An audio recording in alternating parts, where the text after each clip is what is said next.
Hello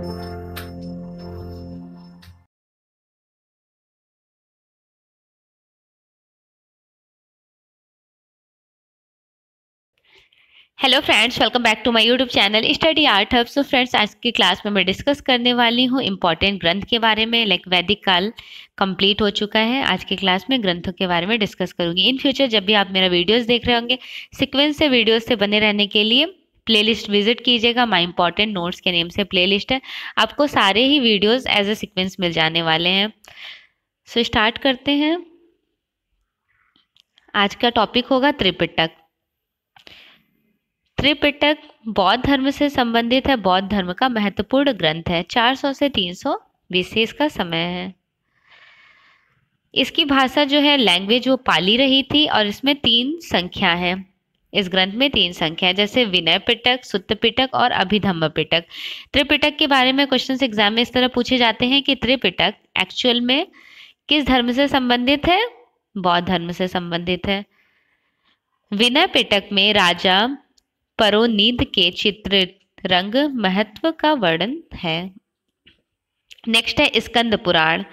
Skanda Purana 800 ईस्वी का है। स्कंद पुराण इसमें महेश्वर और वैष्णव खंडों में शिल्प और कला के संबंध में उपयोगी बातें कही गई हैं। अग्निपुराण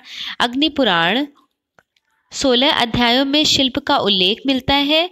मूर्तिकला का विवेचन 13 अध्यायों में है। हरिवंश पुराण 400 ईसा पूर्व का रहा था। हरिवंश पुराण इसमें उषा व चित्रलेखा की कहानी का वर्णन है। उषा बाणासुर की पुत्री थी। नानार्यवर्ण संक्षेप केशव स्वामी का है। नारायण संक्षेप इसमें तुलिका को वर्तिका कहा गया है। तुलिका दैट मीन्स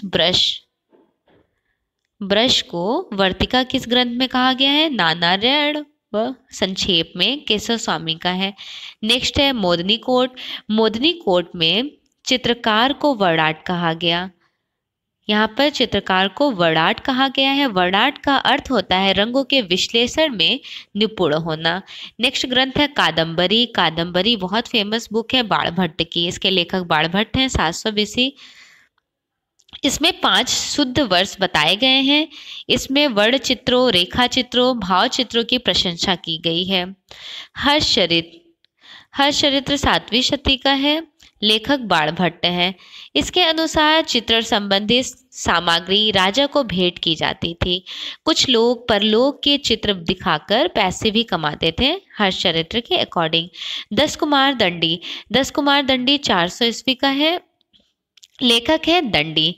10 कुमार चरित्र को इस तरह से याद कीजिए। 10 कुमार दंडी तो आपको याद रहेगा। 10 कुमार चरित्र दंडी का है। इसके लेखक दंडी हैं।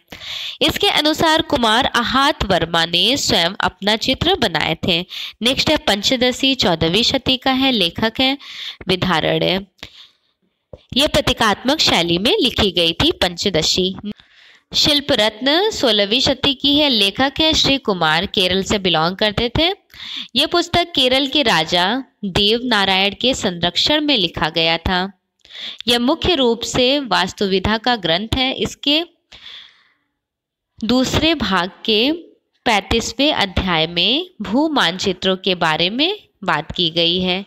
इसमें भित्ति चित्रों का उल्लेख है। इस ग्रंथ के अनुसार आकृतियों के 19 भेद बताए गए हैं। नेक्स्ट है सूर सुंदरी कथा 1083 इसका समय है। 1038 का समय है सूर सुंदरी। प्रकृति मगधी भाषा जैन कथा है सूर सुंदरी। मोर पंख का ऐसा चित्र यहाँ पर बनाया गया है कि उठाने वाले के नस में चोट लग गई थी। हाइपर रियलिस्टिक फॉर्म में कैप्चर किया गया था सूर सुंदरी में मोर के पंख को। नेक्स्ट है तरंगवटी 11वीं से 12वीं शती, जैन धर्म से संबंधित है। इसमें वर्णन है कि जब नायक रूठ कर विदेश चले जाते हैं तब तरंगवटी प्रदर्शनी एग्जीबिशन करती हैं जिनसे उनके नायक वापस आ जाएं। तृष्टिशलाका पुरुष 1042 से 1172 इसका समय है। लेखक है हेमचंद्र। श्वेतांबर संप्रदाय का विशेष महत्व रहा था तृष्टिशलाका पुरुष में। इस ग्रंथ में नेक्स्ट है थेरा गाथा। थेरा गाथा बेसिकली बौद्ध धर्म से संबंधित है, 400 से 300 बीसी का। बिंबिसार ने सगुन के राजा तिस्स को बुद्ध की जीवनी का एक चित्रफलक एवं स्वर्णपत्र पर अंकित तथागत के जीवन वृत्तों के दर्शन भेंट स्वरूप प्रदान किए हैं। नीलिंद्र पन्हो ग्रंथ, नीलिंद्र पन्हो ग्रंथ जो है, इसमें कहा गया है कि दान के समय पेंटिंग्स को दान नहीं देना चाहिए। आचार सूत्र, इस ग्रंथ में उल्लेख है कि बौद्ध भिक्षुओं, साधुओं, जैन ब्रह्मचारियों को चित्रशालाओं में जाने तथा ऐसे स्थान पर रुकने पर प्रतिबंध लगा था। विश्वकर्मा या शिल्प शास्त्र, ये ओरिएंटल मैन्युस्क्रिप्ट लाइब्रेरी मद्रास में संग्रहित है। विश्वकर्मा व शिल्प शास्त्र 10 प्रकार के शिल्प माने गए थे। मत्स्य पुराण में विश्वकर्मा का उल्लेख है। और मत्स्य पुराण किस टाइम का ग्रंथ है? तो ये है अर्ध सातवाहन काल का। अर्ध सातवाहन काल का मत्स्य पुराण अर्ध सातवाहन काल का सबसे प्राचीन ग्रंथ भी कहा जाता है मत्स्य पुराण। जिस तरह से विष्णु पुराण था मौर्य डायनेस्टी का, वायु पुराण गुप्त काल का था, उसी तरह मत्स्य पुराण अर्ध सातवाहन काल का है। इसमें विश्वकर्मा का उल्लेख किया गया था मत्स्य पुराण में। नेक्स्ट ग्रंथ है सम्रांगण सूत्रधार। सम्रांगण सूत्रधार के रचयिता है राजा भोज। इसमें चित्र के 8 भाग उल्लेख किए गए, 8 भाग बताए गए हैं। यह शिल्प विषयक ग्रंथ है।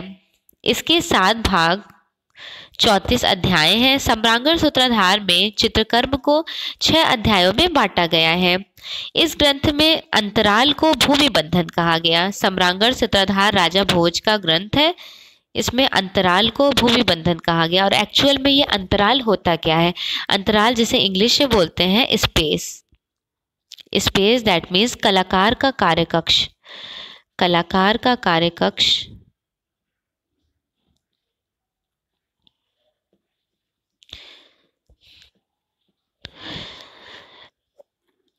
अंतराल को सम्रांगण सूत्रधार में भूमि बंधन नाम दिया गया। और अंतराल का मतलब होता है कलाकार का कार्यकक्ष। और एक ग्रंथ है अभिलाषिता चिंतामणि। अभिलाषिता चिंतामणि सोमेश्वर की है। इस ग्रंथ में अंतराल को कहा गया था स्थान निरुपेक्ष। स्थान निरुपेक्ष। नेक्स्ट ग्रंथ आ जाता है विष्णु धर्मोत्तर पुराण। विष्णु धर्मोत्तर पुराण मार्कंडेय मुनि की ग्रंथ है। इसमें अंतराल को स्थान कहा गया। अंतराल को स्थान के नेम से विष्णु धर्मोत्तर पुराण ग्रंथ में जाना जाता है। अभिलाषिता चिंतामणि सोमेश्वर के द्वारा लिखित। इसमें अंतराल को स्थान निरुपेक्ष कहते हैं। और सम्रांगण सूत्रधार राजा भोज के द्वारा रचित अंतराल को भूमि बंधन कहा जाता है। और अंतराल बेसिकली होता क्या है? स्पेस। फॉर एग्जाम्पल एक आर्टिस्ट जब पेंटिंग क्रिएट कर रहे होंगे तो सबसे ज़्यादा उनको नीडी होगी, ज़रूरत होगी स्पेस की, अंतराल की। विदाउट अंतराल, विदाउट स्पेस पेंटिंग पॉसिबल नहीं है। फॉर एग्जाम्पल स्पेस में कैनवस हो सकता है, पेपर हो सकता है, cardboard, wooden board, wall, black board, white board, ये सारे सरफेस हो सकते हैं। तो बस इतना जनरल आपको समझना है कि स्पेस के बिना पेंटिंग्स पॉसिबल नहीं है। फॉर एग्जांपल यहाँ पर फंडामेंटल्स ऑफ आर्ट को आपको थोड़ा बेसिक इन्फॉर्मेशन देखनी होगी। जैसे फंडामेंटल्स ऑफ आर्ट के 2 पार्ट्स होते हैं, एक होता है प्रिंसिपल ऑफ आर्ट और elements of art. Principle of art जो होता है उसे बोलते हैं संयोजन के सिद्धांत। एलिमेंट्स ऑफ आर्ट तत्व के सिद्धांत। एलिमेंट्स ऑफ आर्ट जो है तत्वों के सिद्धांत टोटल 6 होते हैं। Line, colours, texture, shape, space, form. और नेक्स्ट है प्रिंसिपल ऑफ आर्ट, ये भी 6 होते हैं। दोनों में डिफरेंस क्या है? तो जो तत्वों के सिद्धांत होते हैं उसके थ्रू हम लोग पेंटिंग को बनाते हैं। जैसे आप पेंटिंग का जो क्रिएशन करते हैं वो तत्वों के सिद्धांत की हेल्प से। जैसे स्पेस लेते हैं, फॉर एग्जाम्पल ये हमारा स्पेस हो गया। जो मैं ये स्क्रीन पर लिख रही हूँ ये मेरा स्पेस है। फिर इस स्पेस में मैंने कोई ड्राइंग किया। ड्राइंग किससे की है? With the help of sketching, line के थ्रू ड्राइंग की। ठीक है। लाइन के बाद हमने यहाँ पे कलर फिल किया, रंग कलर फिल कर दिए, जो भी प्यारे से सिलेक्टेड कलर्स हो गए। फिर एक टोन निकल के आया, लाइट, मिडल और डार्क टोन।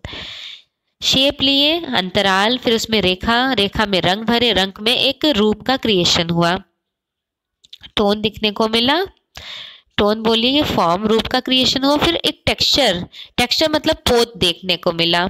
जब टोन को रिफ्लेक्ट करेंगे तो पोत दिखाई देगा, टेक्सचर कि उसका सरफेस कैसा है एक्चुअल में। और लास्ट हो जाता है फॉर्म। फॉर्म जो होता है 3 डायमेंशनल होता है और शेप 2 डायमेंशनल होता है। जब हमने शेप का क्रिएशन किया कैनवस पर, कोई भी अच्छे से ड्राइंग बनाई, फिर उसमें कलर्स फिल कर लिए, तो वो 3D फॉर्म एक रिफ्लेक्शन शो किया। तो ये है फंडामेंटल्स ऑफ आर्ट के lines, colours, texture, shape, space, form, elements of art, तत्वों के सिद्धांत का पार्ट। इनको फिल करके पेंटिंग को बनानी होती है। तो जब भूमि बंधन के बारे में पढ़ रहे हो या फिर स्थान निरूपेक्ष या सिंपल स्थान या कलाकार का कार्य कक्ष, तो फंडामेंटल्स ऑफ आर्ट के बारे में एकदम एक्यूरेसी क्लियर ये स्टेटमेंट रहने चाहिए, क्योंकि इन्हीं के थ्रू ही, भूमि बंधन के थ्रू ही पेंटिंग का क्रिएशन होता है with the help of fundamentals of art. So finally आज के क्लास में इतने इंपॉर्टेंट ग्रंथ कंप्लीट हो गए। नेक्स्ट क्लास में मोस्ट इंपॉर्टेंट ग्रंथ के बारे में डिस्कस करूंगी। अगर आप चैनल पर न्यू होंगे तो सब्सक्राइब जरूर कर लीजिएगा। इवन आपको वीडियोस कैसे लगी फीडबैक जरूर दीजिएगा। इन फ्यूचर जब भी आप मेरा वीडियोस देख रहे होंगे विजिट कीजिएगा प्लेलिस्ट। प्लेलिस्ट का नेम है माई इम्पॉर्टेंट नोट्स, माई इम्पॉर्टेंट नोट्स। आपको सारे ही वीडियो सीक्वेंस से मिल जाने वाले हैं। इवन आपको ये पीडीएफ चाहिए होगी तो टेलीग्राम से आप डाउनलोड कर सकते हैं। टेलीग्राम का लिंक डिस्क्रिप्शन बॉक्स में मिल जाएगा, स्टडी आर्ट हब के नेम से, स्टडी आर्ट हब चैनल के नेम से ही टेलीग्राम का नेम भी है, study art hub. Okay, thank you so much. Best wishes for your exam.